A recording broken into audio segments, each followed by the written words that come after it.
Valeurs mobilières, titres financiers, matières premières. Là, frérot, je vais partager des vérités qui blessent. Mais bon, c'est mon avis personnel, tu me diras ce que t'en penses. Tellement que ça va être intense, pas le temps pour les introductions, tu connais frérot, mets-toi en mode zépo, boisson sur le tech. On commence directement. On va parler de la régulation.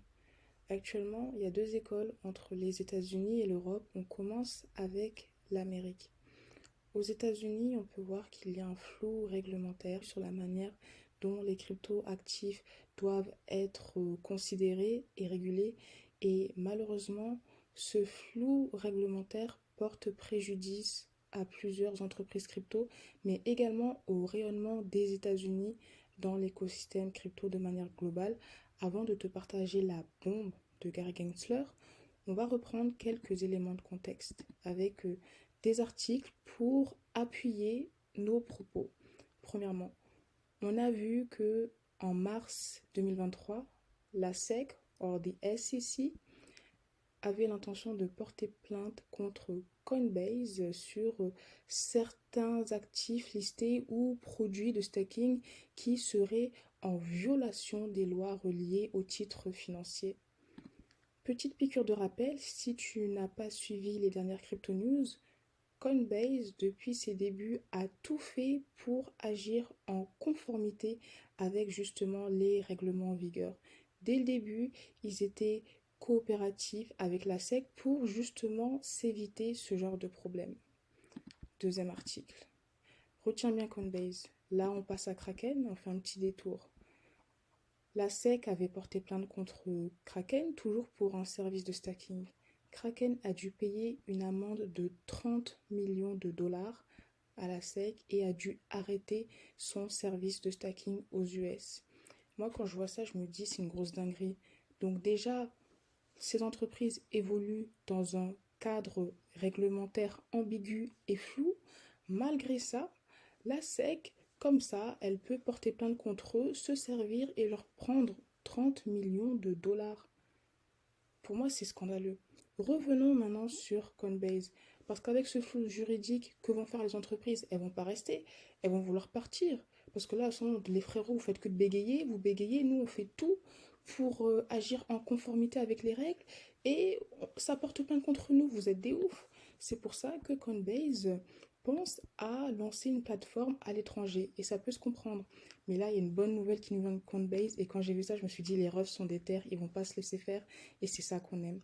Parce qu'on a appris que Coinbase a décidé de porter plainte contre la SEC pour que justement la SEC puisse apporter une réponse claire sur la manière dont les cryptos doivent être régulés. Retiens bien ce que je te dis parce que là c'est très intéressant. Gary Gensler, le ref, enfin c'est pas trop le ref, mais Gary Gensler c'est le président de la SEC.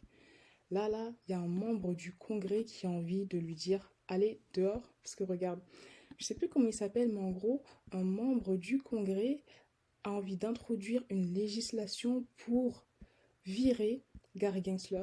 Et dans un tweet, il a même cité le Chief Legal Officer de Coinbase. Et dans son tweet, il a écrit oui, pour corriger une longue série d'abus, j'introduis une législation qui va en gros virer Gary Gensler de son titre de président de la SEC. Et autre piqûre de rappel, il faut se rappeler que Gary Gensler était pote avec SBF. SBF, c'était le CEO d'FTX. Parlons un peu d'FTX maintenant. Frérot, concentre-toi parce que là, ces infos, j'attends vraiment tes retours en commentaire. Il faut savoir qu'FTX était pro-régulation. Malgré le flou juridique dans lequel les cryptos sont amenés à évoluer aux États-Unis, FTX était surrégulé. Et encore une fois, j'ai recherché l'article pour te montrer que ce ne sont pas des informations qui sortent du chapeau. Là, c'est Reuters. On va juste se concentrer sur le titre exclusif. Et là, la date aussi, regarde, ça date de novembre 2022. Je ne sais plus si c'était avant ou après la dinguerie qu'FTX a fait. En tout cas, le titre. Comment FTX a réussi à devenir la plateforme crypto la plus régulée. Tu vois ce que je veux dire?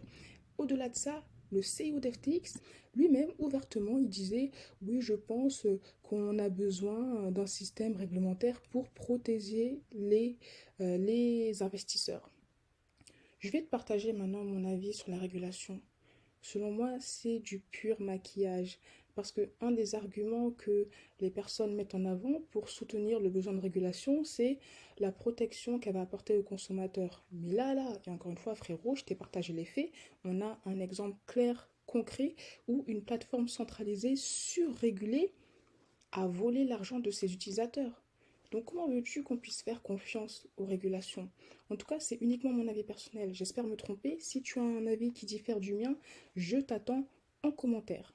Maintenant, sachant ça, là, il y a des gens qui sont chauds sur Gary Gensler et récemment, il a dû participer à une audience de 5 heures où on lui a posé des questions concrètes. On lui dit, frérot, là, tu vas parler, on veut que tu dises la vérité. On lui a posé une question simple. L'Ether, c'est une securities ou pas? Est-ce que l'Ether, c'est un titre financier? La réponse du ref, le ref bégaye. Donc là, quand on est dans des bails sérieux, quand on lui demande de dire les termes, on lui dit frérot, dis les termes, lui-même n'arrive pas à dire les termes. Si on reprend le lien entre SBF et Gary, il faut savoir que Gary s'est mis très très bien grâce à FTX. Tu vois ce que je veux dire? Et même par le passé, si on remonte sur des affaires comme Madoff, la SEC fermait les yeux sur les agissements de Madoff parce que Madoff lui faisait les yeux doux, ou en tout cas ils entretenaient de très bonnes relations. Et d'ailleurs, je t'invite à regarder une série Netflix sur le sujet, sur l'histoire Madoff, tu vas voir. C'est pour ça que, de ce point de vue-là, pour moi, la régulation, c'est uniquement du maquillage et ce n'est pas ça qui va empêcher les investisseurs de perdre leur argent ou ce n'est pas ça qui va protéger les investisseurs selon moi. En revanche, je pense que la régulation est utile pour l'adoption massive et on va voir ça avec la nouvelle, entre guillemets, positive qui nous vient de l'Europe. Mika, pour Mika, c'est le validé. Mika a été validée, elle a reçu un vote favorable au Parlement européen. Et ce qu'il faut savoir avec Mika, et là je vais te partager quand même quelques éléments essentiels, c'est que déjà Mika ça veut dire Market in Crypto Asset, donc en gros c'est une réglementation du marché des cryptoactifs en Europe et les principaux objectifs sont premièrement de bon, protéger les consommateurs, entre guillemets, tu connais mon avis sur le sujet. Le deuxième, créer une harmonisation réglementaire et fournir un cadre juridique clair pour les entreprises et les institutions qui souhaiteraient rentrer dans l'écosystème crypto. Et quand on prend la régulation à travers ce prisme-là, je peux la comprendre. Parce qu'on a vu que quand on évolue dans un cadre réglementaire flou, comme c'est le cas aux États-Unis, ça porte préjudice aux entreprises, comme je l'ai dit précédemment. Alors que si les entreprises peuvent se projeter et peuvent avoir un cadre réglementaire clair concernant les cryptoactifs, ce sera beaucoup plus simple de se positionner et de se projeter à l'avenir dans ce pays-là. Autre point, les investisseurs qui font encore confiance au gouvernement ou aux régulateurs ou autres, le fait d'avoir une plateforme régulée sera peut-être quelque chose qui va les rassurer et les pousser plus facilement à investir dans les crypto-monnaies. Nous, toi et moi, frérot, on sait, on connaît, on sait que c'est que du blabla, c'est du maquillage, mais parfois, tu vois, les gens qui n'arrivent pas à voir la beauté du cœur, ils ont besoin de ce maquillage pour découvrir la beauté du cœur. Donc c'est pour ça que, à travers ce prisme, je suis vraiment alignée avec le fait qu'on ait besoin d'avoir un cadre réglementaire beaucoup plus clair et cela passe par la régulation. Autre point concernant l'Europe, c'est qu'actuellement, on va dire que l'Europe est à la traîne quand il s'agit de son rayonnement dans l'écosystème crypto. Actuellement, le leader, c'est les États-Unis, même si là, on voit qu'ils sont en train de perdre de plus en plus de gros acteurs.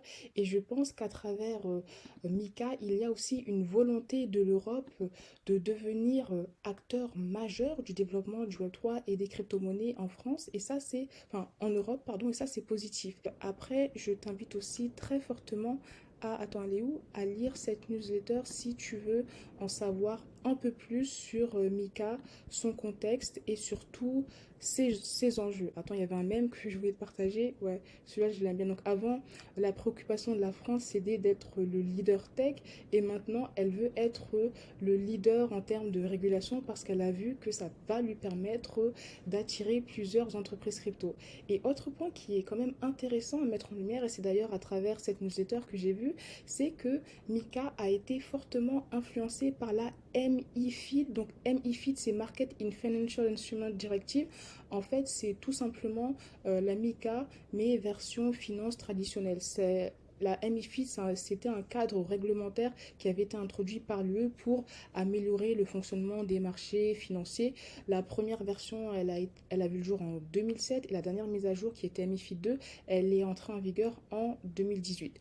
Donc les objectifs étaient les mêmes, mais dans les objectifs de la MiFID, il y avait quand même l'enjeu de transparence des marchés. Mais après, quand on est dans la blockchain, on sait qu'on n'a pas besoin de transparence des marchés puisque la blockchain est par définition transparente, sauf exception. Mais pour refaire le lien avec Mika, actuellement, on a aussi appris que les sociétés qui sont réglementées par la MiFID, elles n'auront pas besoin d'avoir une licence Mika pour opérer.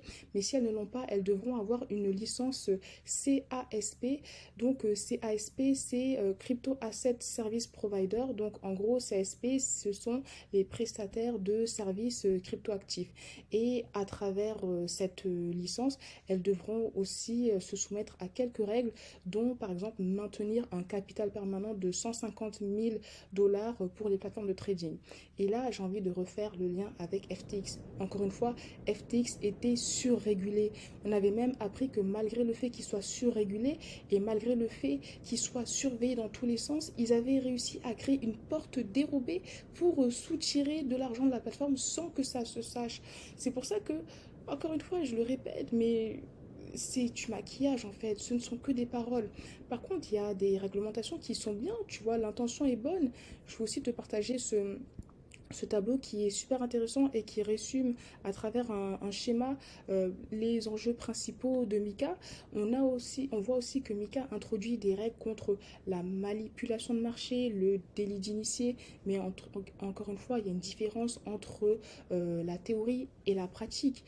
Donc, à voir comment cela va se mettre en place. Par contre, dans la réglementation Mika, il y a quand même un point qui a encore quelques zones d'ombre, quelques flous, c'est les NFT. Et voilà, je trouve que cette newsletter est très très très pertinente. Par contre, je ne suis pas trop d'accord avec la fin et c'est pour ça que j'aimerais avoir ton avis.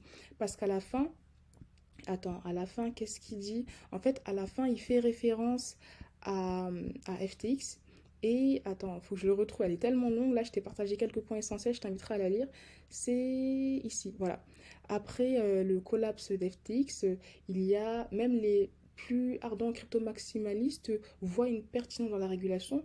Mais en fait, moi, personnellement, ça a eu l'effet inverse. Je me dis, mais attendez les refs, on a une plateforme qui est surrégulée avec un fondateur qui prône la régulation, qui fait faillite. Comment voulez-vous que j'ai encore plus confiance aux régulations, que je ressente le besoin de la régulation? Bon, je suis peut-être un peu forte dans mes propos, mais dans l'idée, même si à titre perso, je ne pense pas que la régulation soit la panacée, je sais qu'on en a besoin pour l'adoption massive et pour attirer les entreprises crypto. Et je pense que je t'ai tout dit sur la partie régulation. Et là, frérot, on passe du coq à l'âne. Là, on va passer au casino, on va parler de memecoin. Parce que je sais pas si tu as vu sur Twitter, mais il y a des memecoins qui nous ont fait des dingueries, notamment PP.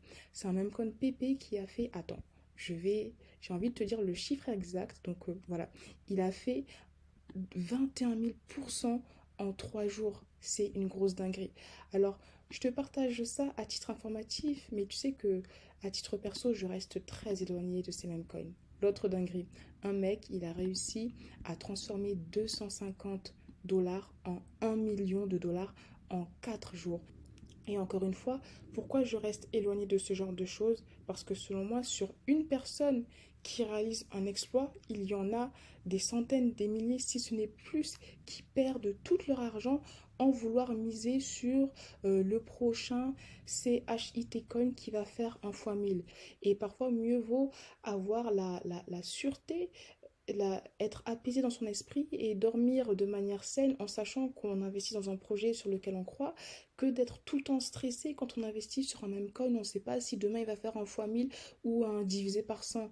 Par contre, si j'avais envie d'avoir une exposition au même coin, j'investirais dans je pense que c'est un ART, donc un ART qui est constitué d'un panier de même coin. Et si je te parle de ça, c'est parce que j'ai vu que BitGet en a sorti un. En plus, laisse tomber, BitGet est à fond sur le même coin. Je sais que dans le club alpha, il y a certaines personnes qui étaient à fond sur les mêmes coins. Et BitGet, ils ont une zone innovation. Ils veulent rapidement sortir les mêmes coins. Attention, casino très, très risqué. Mais je voulais te partager cet exemple parce que j'aime bien le concept, tu vois. La crypto, c'est un écosystème tellement vaste qu'on ne peut pas tout suivre. Mais s'il y a un secteur qui nous intéresse et qu'on a envie d'être exposé à ce secteur sans forcément passer le temps pour rechercher les meilleures pépites dans ce secteur, on peut investir dans un panier, dans une crypto qui s'apparente à un panier et qui recense l'ensemble des cryptos pertinentes de ce secteur.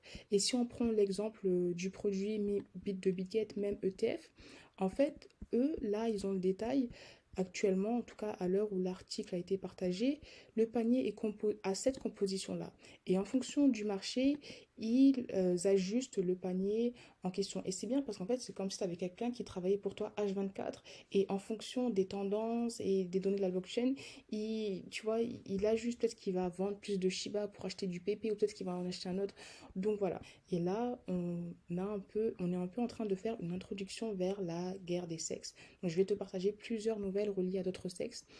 Nouvelle concernant Bybit, elle n'est pas très positive, même s'il y a du positif dans cette nouvelle. En fait, on a appris que Bybit, pardon, allait imposer le KYC à tous ses utilisateurs. Donc le KYC, c'est pour Know Your Customer, c'est la procédure de vérification d'identité. Donc avant, il me semble que tu n'étais pas obligé de vérifier ton identité, même si je sais que moi j'ai fait un KYC pour BitGet, mais là, à partir du 8 mai, ça sera obligatoire. Et peut-être que s'ils commencent à imposer le KYC, c'est parce qu'ils veulent peut-être avoir l'agrémentation PSAN ou en tout cas avoir le label PSAN comme Binance et être régulé. En tout cas, dis-moi comment tu vois cette idée si tu comptes faire ton KYC. L'autre nouvelle qui nous vient de Binance, la première, c'est ils ont lancé leur chatbot alimenté par l'intelligence artificielle. Donc tu pourras apprendre grâce à ton nouveau compagnon chatbot IA. Donc ça c'est intéressant, tu vois, qu'ils utilisent ces nouvelles technologies. Il me semble que dernièrement, ils avaient déjà sorti un outil qui te permettait de faire des NFT grâce à l'IA Picasso. En tout cas, on voit qu'ils sont toujours là en train de charbonner pour ne pas perdre leur position de leader. Est-ce que tu vois Binance toujours l'idée, l'écosystème des sexes dans, je sais pas, un, deux prochains bullruns si ce n'est plus? Dis-le moi en commentaire. L'autre nouvelle qui montre qu'il y a une tendance toujours bullish sur le liquid staking selon moi, c'est que Bitgate va sortir, Binance, bref, que Binance, pardon, va sortir son WBETH pour le stacking d'Ether. Déjà, Binance avait déjà leur BETH qui correspond à un Ether stacké, mais en fait, ce BETH avait beaucoup de contraintes et parmi elles, en tout cas la principale, c'est que c'est une crypto que tu pouvais uniquement utiliser dans l'écosystème Binance et sur la BNB Chain. Et en fait, la proposition de valeur majeure du WBETH, c'est que tu pourras utiliser le BETH sur la Binance Chain, mais également sur d'autres cryptos comme Ethereum et d'autres qui seront à venir. Parce qu'en fait, le W pour Wrap, ça veut dire emballer. Et c'est un concept qu'on retrouve sur plusieurs cryptos. Par exemple, le Bitcoin, c'est une crypto qui évolue sur la blockchain Bitcoin. Mais si tu veux avoir du Bitcoin sur une autre blockchain, tu vas devoir l'emballer pour la rendre compatible avec cette nouvelle blockchain. C'est pour ça que parfois dans ton portefeuille, si tu es, je sais pas, peut-être sur Polygon, tu n'as pas du Bitcoin, mais tu as du W Bitcoin parce qu'on a emballé ton Bitcoin pour le rendre compatible. Mais attention, les cryptos emballées présentent quand même un risque. Elles peuvent dépex, c'est-à-dire qu'elles peuvent perdre leur parité à la crypto de référence. Par exemple, je ne dis pas que ça va arriver, mais il se peut qu'un WBTC perd sa parité au Bitcoin, même si en théorie ils sont censés avoir la même valeur. On passe à la suite avec la Société Générale. Frérot, on a appris que la Société Générale allait lancer son stablecoin, mais attention, c'est un stablecoin très dangereux. Il y a des développeurs qui ont analysé le code et franchement, frérot, c'est pas rose. Là, la SOG veulent nous la faire à l'envers. En fait, ils sont en train de créer un stablecoin qui leur permettra d'avoir toujours le contrôle sur la manière dont nous souhaiterions l'utiliser. Et c'est pour ça que en tout cas, c'est aussi mon avis personnel, de manière générale, finances décentralisées et finances traditionnelles ne font pas bon ménage. Mais l'enjeu pour la Société Générale, c'est qu'elle doit rencontrer une demande croissante de ses clients reliés aux crypto-monnaies. Et donc, elle essaye d'allier le meilleur des deux mondes. Donc, elle leur dit, les frérots, vous voulez des cryptos? On va vous créer un stablecoin. Mais, on va quand même garder notre position de contrôle sur ce stablecoin. En tout cas, dis-moi comment tu vois ce stablecoin, mais personnellement, je n'en prendrai jamais parce que on est là pour la DeFi, tu vois ce que je veux dire? En plus, dans la partie 1, je t'ai partagé des grosses dingueries sur la manière dont on peut s'envoyer du Bitcoin par mail, sur la manière dont on peut acheter et s'envoyer du Bitcoin sur Telegram. En fait, on ne fait pas 10 pas en avant pour faire 1000 pas en arrière et prendre un stablecoin qui est émis par une banque. Bon, dis-moi ce que tu en penses. Je te partagerai l'outil une autre fois, même si c'est un outil très pertinent. On va finir avec la météo crypto et une blockchain qui affiche des résultats impressionnants. Il s'agit de ZK-Sync. Première nouvelle, on a appris que la plateforme OneInch va se déployer sur ZK-Sync. Et quand tu vois de plus en plus de plateformes qui se développent sur une blockchain particulière, ça peut être un signe bullish sur cette blockchain, même si encore une fois, il y a plusieurs aspects à analyser. On va analyser un deuxième aspect ensemble. On va directement aller sur Defilama. J'espère qu'il ne s'est pas passé des grosses dingueries entre temps. Dans tous les cas, là, on va le voir ensemble en temps réel. Donc là, je me suis directement positionnée sur la catégorie Rollup pour avoir uniquement le classement des blockchains de Layer 2 sur Ethereum. Et on peut voir le top 3 en termes de TVL. La première, Arbitrum. Toujours bullish sur Arbitrum, ils sont toujours high, ils sont toujours présents, et même en termes d'utilisateurs actifs, ils explosent les scores. Deuxième, Optimisme. C'est bien, même si j'avoue qu'Optimisme, je ne suis pas trop dessus, peut-être à tort, je ne sais pas. Et troisième, frérot, ZK-Sync. Mais attends, c'est pas le pire. Regarde. Bon, là, on a vu qu'elle a une TVL, ouais, c'est à 3 chiffres en termes de millions, mais regarde, sur un mois, plus 5000%, la grosse dinguerie. La grosse dinguerie, c'est pour ça, frérot, moi je te dis, aucun conseil en investissement, je te dis juste que là, blockchain à suivre. Et au-delà de ça, il faut suivre les projets qui se développent dessus ou les projets qui veulent se déployer dessus. Arbitrum, au trimestre 1, on a fait des grosses dingueries dans le club alpha. Dans le club alpha, on s'amuse un peu, tu vois. Parfois, on fait des trucs un peu risqués. Je ne les partage pas ici parce que c'est uniquement pour les frérots qui ont un mental d'acier. C'est pas pour les peureuses, tu le sais. Mais c'était pas rare de voir des projets qui faisaient du x2, x3, si ce n'est plus, en quelques jours, voire semaines. En tout cas, même quand on se positionne sur le long terme, parce que de manière générale, moi je préfère les positions long terme. Là, juste parfois, on s'amuse un peu parce qu'il faut s'amuser un peu. Mais je pense aussi que ZK-Sync a un fort potentiel, donc à creuser. C'est tout pour moi. Merci encore pour ton temps. Je t'attends en commentaire. Si ce n'est pas encore fait, abonne-toi à la chaîne. Mets un petit pouce j'aime pour donner de la support. Et je te dis à très très vite pour une nouvelle vidéo.